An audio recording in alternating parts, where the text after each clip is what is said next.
لیکن ماں باپ سے بھی کہتا ہوں اولاد کو امتحان میں نہ ڈالو، ان پہ ایسی سختی مت کرو کہ وہ باغی ہو جائیں، ان کی جائز خواہشات پہ ٹوکے مت چلاؤ کہ وہ باغی ہو جائیں، ان کو ذلیل، کبھی تانے، کبھی ٹوک، کبھی تنقید، کبھی اعتراض، کبھی تھپڑ، کبھی بے عزت، یہ چیزیں تمہاری اولاد کو باغی بناتی ہیں۔ میرے نبی نے فرمایا اولاد کو عزت دو، اکرموا اولادکم، اپنی اولاد کو عزت دو۔ جناب علی رضی اللہ تعالیٰ عنہ نے فرمایا اکرموا اولادکم لانہم خلقوا لغیر زمانکم، اپنی اولاد کو عزت دو، یہ تمہارے آنے والے زمانے میں تمہاری یادوں کو زندہ رکھنے والے ہیں، انہیں عزت دو۔ میرے نبی کیسے عزت دیتے تھے؟ حضرت فاطمہ رضی اللہ تعالیٰ عنہ آپ کے جگر کا ٹکڑا، آپ کی آنکھوں کی ٹھنڈک، حسن حسین میری آنکھوں کی ٹھنڈک، میرے جنت کے پھول، جنت کے سردار، میرے حسن حسین جن کے لیے گھٹنے اور بازو ٹیک کر کمر پہ بٹھا کے کمر میں چکر لگا رہے ہیں، اور ان کو دیکھ کر کہہ رہے ہیں تمہارا اونٹ کیسا ہے؟ پھر دونوں بھائیوں کو اتار کے زینب کو کمر پہ بٹھا رہے ہیں اور اکیلی کو کمرے میں چکر دلا رہے ہیں۔ یہ ان کی ماں ہے، ان شہزادوں کی ماں ہے، میرے نبی کے جگر کا ٹکڑا ہیں، اور علی کی زوجہ ہیں جو میرے نبی نے کہا علی تجھے بشارت ہو جنت میں تیرا گھر میرے گھر کے سامنے ہوگا۔ جب حضرت فاطمہ آتی اور وہ چوتھے دن نہیں آتی، کوئی 8ویں دن نہیں آتی، روز آنا لگا ہوا ہے کہ دیوار کے ساتھ دیوار ہے۔ جب حضرت فاطمہ آتی، دروازے پہ آتی، میرے نبی کھڑے ہو جاتے۔ کوئی ماں باپ کھڑے ہوتے ہیں اولاد کے لیے، میرے نبی کھڑے ہو جاتے اور وہیں نہیں کھڑے رہتے تھے، دروازے کی طرف پہل فرماتے تھے، آگے بڑھتے تھے، وہ حضرت فاطمہ کا ہاتھ پکڑتے تھے اور یہاں بوسہ لیتے تھے، بوسہ، پھر ان کا ہاتھ پکڑ کے اپنی بیٹی کو چارپائی پر پہلے بٹھاتے تھے، اس کے بعد خود بیٹھتے تھے۔ یہ ہے میرے نبی کی عزت اولاد کے لیے۔ 99% ماں باپ اولاد کو اپنی پراپرٹی سمجھ کے رگڑ دیتے ہیں، پھر وہاں سے بغاوت واپس آتی ہے۔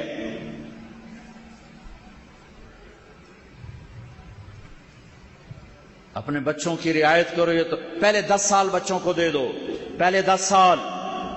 ظالم ہے ماں، ظالم ہے باپ جو 3 سال کے بچی کو اسکول بھیج رہا ہے، ظالم ہے۔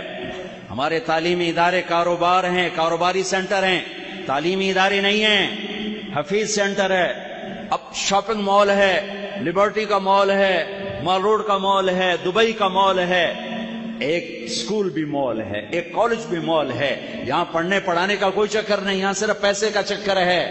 میری قوم کے کتنے زوال کے گوشے بتاؤں؟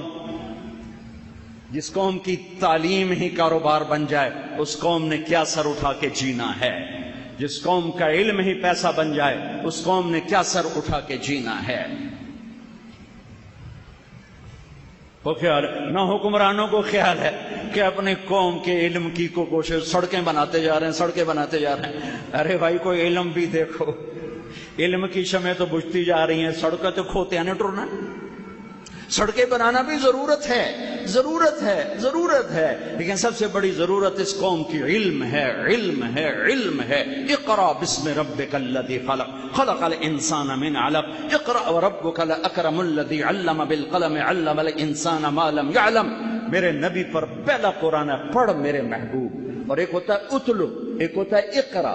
اتلو کا مطلب ہوتا ہے پڑھو، سمجھ میں آئے یا نہ آئے، اور اقرا کا مطلب ہوتا ہے سمجھ کے پڑھو، کیا پڑھ رہے ہو؟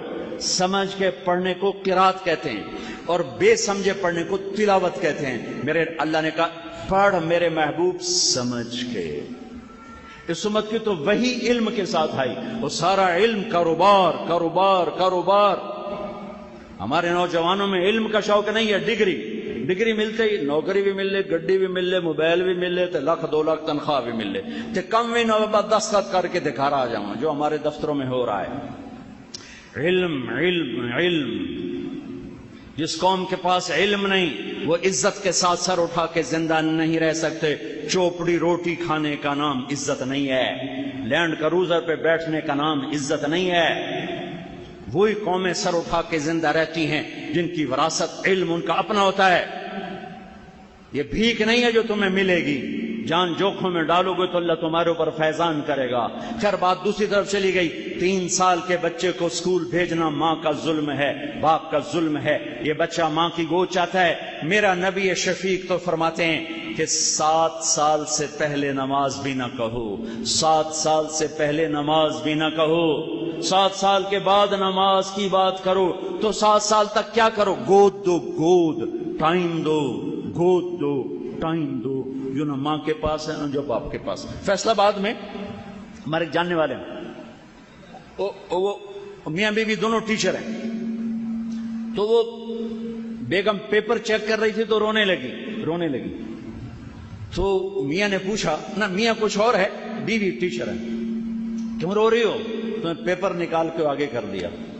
اس نے پیپر پڑھا تو اس میں لکھا ہوا تھا آپ کیا بننا چاہتے ہیں، آپ کیا بننا چاہتے ہیں؟ تو اس بچے نے لکھا تھا میں اسمارٹ فون بننا چاہتا ہوں، کہ جب میں گھر آتا ہوں تو میری ماں میری بجائے اسمارٹ فون پہ ہوتی ہے، میرا ابا میرے بجائے اسمارٹ فون پہ ہوتا ہے، میں کوئی بات کرتا ہوں تو نہ باپ جواب دیتا ہے نہ ماں جواب دیتی ہے، اپنے اس پہ لگے ہوتے ہیں، تو میں بہت زیادہ ڈیگریڈ ہوتا ہوں، تو کاش میں فون ہوتا۔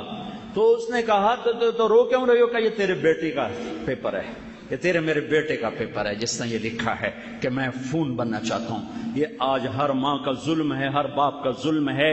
اس موبائل نے تمہاری زندگیاں، ہماری زندگیاں برباد کر دی ہیں، تباہ کر کے رکھ دی ہیں۔ ایک ہاتھ میں 7 بر اعظم کو بند کر دیا ہے، اور ایک کمرے کی چھت کے نیچے بھائی بہنوں کو یوں مشرق مغرب سے بھی دور کر دیا ہے۔ ماں باپ اولاد میں تعلق ختم، بہن بھائیوں میں تعلق، سب اپنے اس پر لگے ہوئے ہیں۔ لگو نہ میں روک سکتا ہوں نہ تم روکو گے۔ کچھ وقت تو ایسا کرو کہ اس کم وقت کو چھوڑ کے سارے کٹھے بیٹھو۔ میں یہ نہیں کہتا ہوں، نصیحت ہے کرو، ارے ماں باپ بیٹھ جاؤ، بچے بن جاؤ بچوں کے ساتھ۔ 10 سال بچوں کو دے دو، ساری زندگی بچے تمہارے ہیں۔ پہلے 10 سال نہیں دو گے، ساری زندگی بچہ تمہارا نہیں ہے۔ کہ بچے کی فائل 7 سال تک، 10 سال تک پڑھنے سے نہیں کھلتی، دیکھنے سے کھلتی ہے۔ دیکھتا ہے وہ جو دیکھتا ہے وہ سیکھتا ہے، جو دیکھتا ہے وہ سیکھتا ہے۔ جب اس کو پڑھنے لکھنے پہ لگایا جاتا ہے تو کہ سارے نیورون جل جاتے ہیں، یہ سارا سسٹم اس کا آف ہو جاتا ہے۔ 10 20 ہزار تم 3 سال کے بچے کی فیسیں بھر کے اپنے بچوں کو تباہ کر رہے ہو۔ مجھے پتا میری کوئی نہیں سنے گا، لیکن وہ بھڑکتی آگ پہ کبوتر نے بھی پانی ڈالا تھا ابراہیم کی، اسے بھی پتا تھا میری 2 چن جنال کی آگ بجھنی ہے۔ مجھے بھی پتا ہے میری کوئی نہیں سنے گا، شاید میں ہی پاگل کہلاؤں، دیوانہ کہلاؤں، لیکن میں ان وادیوں سے گزرا ہوں، میں اچھے اسکول کا، گورنمنٹ کالج لاہور کا پڑھا ہوں، مجھے پتا ہے ان سارے راستوں کا۔ میری 11 سال عمر تھی، میرے باپ نے مجھے لاہور بھیج دیا سینٹرل ماڈل اسکول میں پڑھنے کے لیے، ہاسٹل میں ڈالا۔ 3 سال میں روتا رہا ماں باپ کی جدائی پر۔ 4تھے سال میرے آنسو ایسے خشک ہوئے کہ نہ موت تک نہ ماں سے پیار کر سکا نہ باپ سے پیار کر سکا۔ دین میں لگنے کے بعد عزت دی، احترام دیا، خدمت کی۔ میرے باپ نے میری گود میں جان دی، میں نے اس کو غسل دیا، جنازہ پڑھا ہے، لیکن میں تمہیں دیانتداری سے کہہ رہا ہوں، میں ماں باپ سے پیار نہیں کر سکا، کہ پیار کی شمع انہوں نے بجھا دی تھی۔ جب مجھے ان کی گود کی ضرورت تھی انہوں نے مجھے ہاسٹل میں ڈال دیا۔ میرے محبت کے سارے چراغ انہوں نے بجھا دیے، جنہیں میں کوشش کے باوجود نہ جلا سکا۔ ہاں، اپنی اولاد کو ٹائم دو، یہ تمہیں ٹائم دیں گے۔ پھر کچھ وقت ایسا نکالو جب یہ ساری چیزیں آف کر دو، ٹی وی آف کر دو، موبائل آف کر دو، گھر کے افراد کٹھے ہو کے بیٹھو، جو مرضی باتیں کرو، تمہاری محبت بڑھے گی۔ ہاں، غیبت نہ کرو، جھوٹ نہ بولو، گالی نہ دو، کسی کی بری بات نہ کرو، کسی کو منفی ڈسکس نہ کرو۔ محبت کے جو بولو گے تمہارے بچے پروان چڑھتے چلے